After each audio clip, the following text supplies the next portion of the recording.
And I said, that's not my lunch.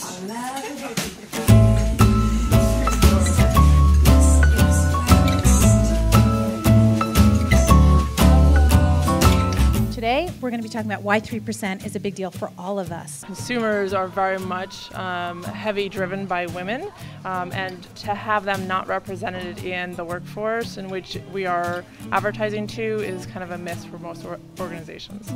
Independent of income or ownership, women control the majority of spending in the household. Yet, only 3% of ad creative directors are women. So if almost all the messaging they're seeing was either created or green-lighted by a man, you start to think, wow, is there something being lost in translation here? Were you surprised to learn that only 3% of creative directors are female? I was very surprised. I thought it was especially low. I was surprised to hear there's only 3%.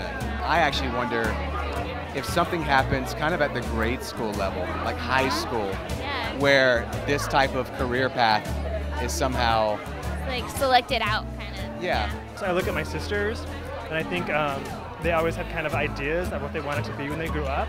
And I think some of those ideas were maybe fed to them from kind of an old-fashioned and maybe a little bit of a stale mindset. Yeah. But that's changing. We're trying to change it. As a teacher, what I try to teach is that we're all creative problem solvers and we're all trying to engage in that process. So it really hurts me if someone makes it feel in any way, shape, or form that you really can't pursue your passion because of your gender, your race, your religion, your fill in the blank. It's so much more fun, especially as a creative person, to have a lot of diverse perspectives working together, and the work is better.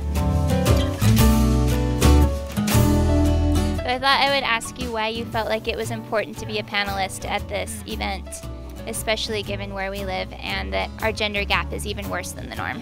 Most of the reason that I think this conversation is interesting is that it's about the work. I mean, surely having more diversified leadership results in better work. You know, if everybody's trained to think the exact same way, then your work's going to be pretty finite and limited. If you notice poor diversity at your agency, it's a business imperative, and approach it as such.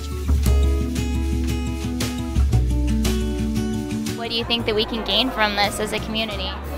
Well, I think just all of the agencies coming together is a start. I think this is the first event of its kind, and it's definitely for a very progressive cause that all the agencies and companies locally are sort of getting behind. So I think, you know, based on the outcome of this evening, I think we'll figure out what's next. Did you all pick up when you came in the 50 things list?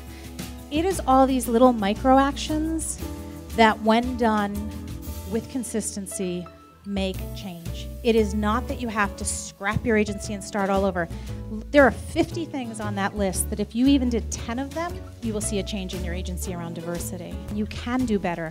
No matter how bad it seems, no matter how small or big or old or new your agency is, there are ways you can improve on this issue. So I encourage you to just try to do a little bit better than you're doing now.